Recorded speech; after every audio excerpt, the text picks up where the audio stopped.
Okay, let's finish up that last 2 minutes or so, that little clip of Jesse Ventura when he first talked about waterboarding Cheney. That was the first time he ever talked about it that I knew of, and now it's big news today. We should have put that clip on the web.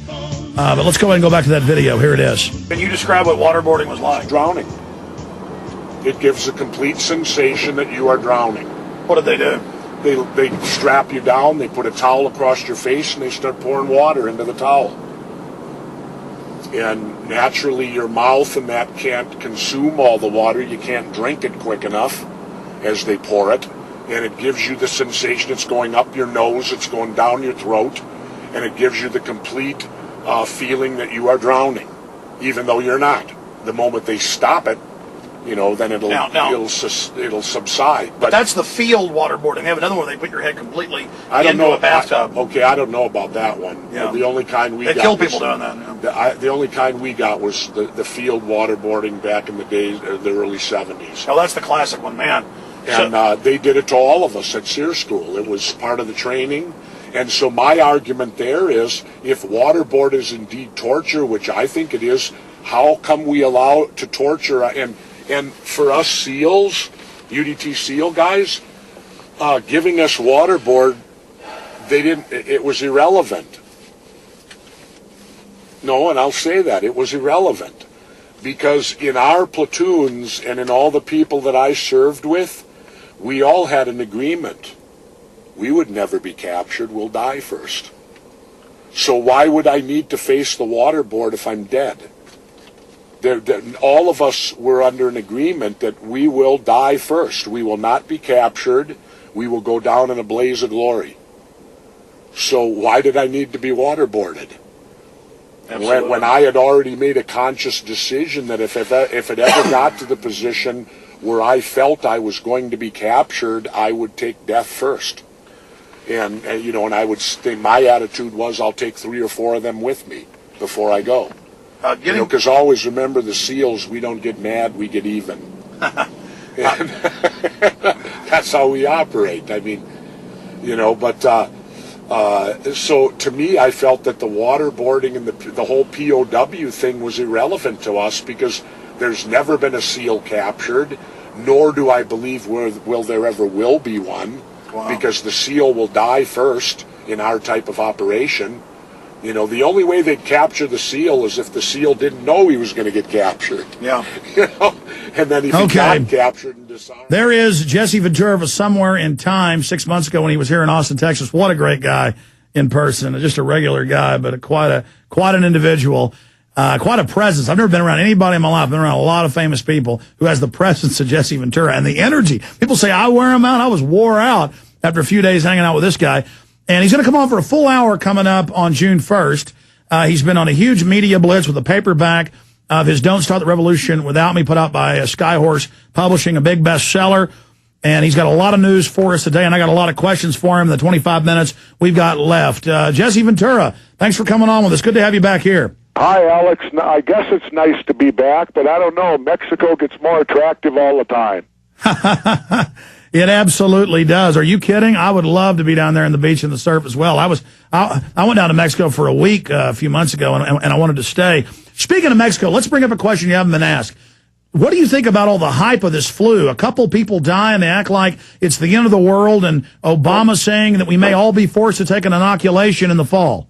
Well, it's certainly something that you don't poo-poo, anytime you get a type of sickness like this, you need to pay attention to it. But I think it was completely overhyped by the media to put the country again into a scare pattern, which seems to be what the media enjoys to do now, is to cause fear and have everyone living in fear.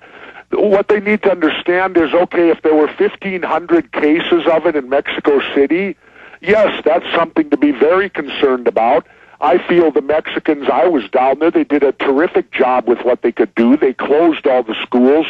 They shut down all the soccer games. They did everything conceivably they could do. But remember, Mexico City is a city, 2 or 3 times the size of New York? Yeah, it's 30-plus million. Nearly 20 million people live there. More than that. 1,500 cases of something is not that large. And I'm not saying it shouldn't be looked at, of course. But when I came home, I went to the airport because I flew this time. They made you fill out a questionnaire, and they asked you questions about your, how you felt. And then they actually had this device where they touched it to your wrist, and it took your temperature. And they wrote that down, and if you went up to fly out, if your temperature was too high, you didn't get on the plane. Amazing. So Mexico did everything they could within their power when they learned that the swine flu was going around, that they did everything conceivably as a poorer nation that they could possibly do. Well, Governor, I agree with you, but I agree with the first thing you said. This was used to create hype and fear, and then to openly introduce, we might need to have martial law. There's going to be another breakout soon, and it's this whole infrastructure.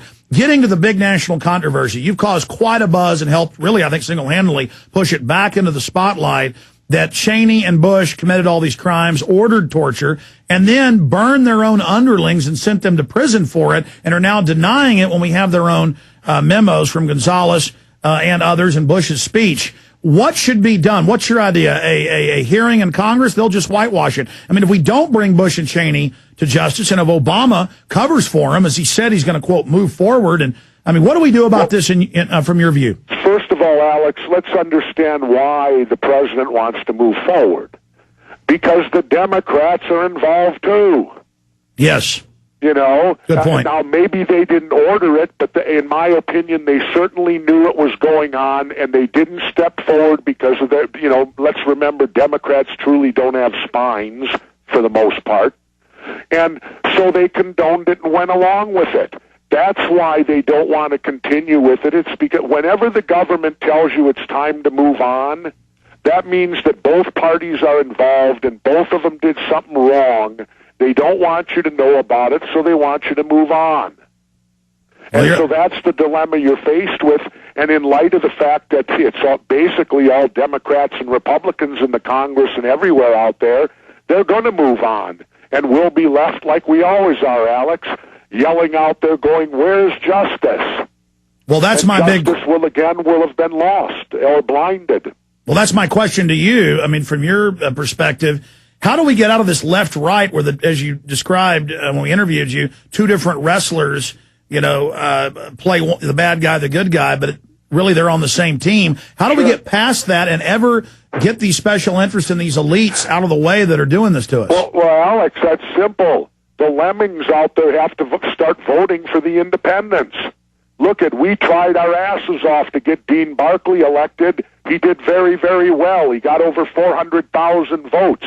But we have to continue from there and keep going. The only way is to win elections. The only way is to not vote for Democrats and Republicans and stop being lemmings and believing it's your only choice. Absolutely. It's like a Don King. Can it be done? I don't know. It's like a Don King boxing match. Both fighters are owned by him, so what's the point of watching it? It's a rigged deal. Speaking of Dick Cheney... Alex, come on. So is wrestling, and that's entertaining as hell. Hey, speaking of that, you went to UFC and saw one of those events, didn't you? Do you still think it might be fake? The Ultimate Fighting? Yeah. Let me put it to you this way. Brock Lesnar, who's the champ now, right? Yes. Brock Lesnar told me that pro wrestling is tougher. Really? Yeah, that kind of stuns you, doesn't it? But you know why he says it? Here's why. Brock told me pro wrestling is harder because in Ultimate Fighting, he only has to go in there for 15 minutes of hell. Then he takes 2 to 3 months rest. He trains for 2 months, and he goes back in for 15 minutes of hell. Well, in pro wrestling, you got to wrestle every night. You got to do interviews. You got to travel all over the country from one end to the other. It's the most exhausting business you can possibly be in. So that's why. Do I think they're really fighting? Yes, I do. Have you seen the movie The Wrestler? But the point is it's only for 15 minutes, and then they get a 6-month rest. Sure. Have you seen the movie The Wrestler? No, I have not. I just got back from Mexico. I want to get your take on that. Well, I can tell you this. I think that rather than what Hulk Hogan says it's about him, no, it's not. But from what I know about the film, I believe it's about Jake the Snake Roberts much more.